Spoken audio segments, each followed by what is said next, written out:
وی خطرناکې مرحلې دي مونږ بایللې اوسلې دي تلو راتلو کې ستړي شوي د حالاتو زلزلې دي د دنیا په ښایسته کې په جنت کې خو مزې دي ای طبیبه ځان خبر کا پښتون زړه باندې چپي دي او د سنان او ستا تر منځه څومره ډېرې فاصلې دي. ارمان صاحب زه په دغې ځان نشه کم او وده شم ستا تصویر د ځان سره کم او وده شم او د زړه چو د انتظار نه دغه ښه ده د زړه چو د انتظار نه دغه ښه ده بالغ ځان سره وده کم او وده شم او سحر بیا د هغې کس دیدن له درومم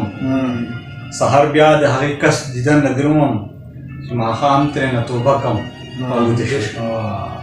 شعرونه دي وایي چې زما د جنت غم د بام منظر خوړلی دی او ته زه ځای د یاره توبې سر خوړلی دی او تشریح د محبت په د جمعې خطبه کې وکړي تشریح د محبت په د جمعې خطبه کې وکړي مولا راته قسم نن په منبر خوړلی دی د وخت د اژدها نه چې ژوندی راغلی و هغه درمان دې خلکو په باور خوړلی دی. ستا په مینه کې د سر په ماتېدو مین دی دا لیونی اشنا د ځکه په کوڅو مین دی او دغې سړي ته ګوره دین او دنیا دواړه ګټي هم جماعتونو ته ځي هم په میخانو مین دی. بے سکون بے آرام زندگی دا بے سکون بے آرام زندگی دا په سلګو کې مې تمام زندگی دا او تکبر سړی په څه خبره وکړي تکبر سړی په څه خبره وکړي سو سهاره سو ماښامه زندګي ډېر ښه دی نه جانان شته او نه رقیب شته او نه زمونږ دومره نصیب شته نه جانان شته نه رقیب شته نه زمونږ دومره نصیب شته وخت د غم په ضد ولاړ دی نه غمخوار شته نه حبیب شته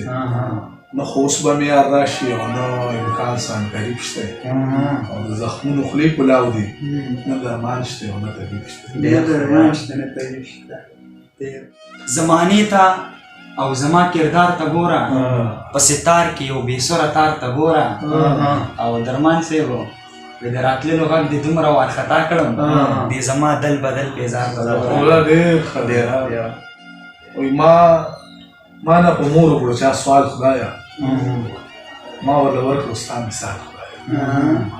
او دا نندرون په کیفیت خبره مطلب څه زه څه مې مجال خدایه او ما ته راپېښه مسله د درم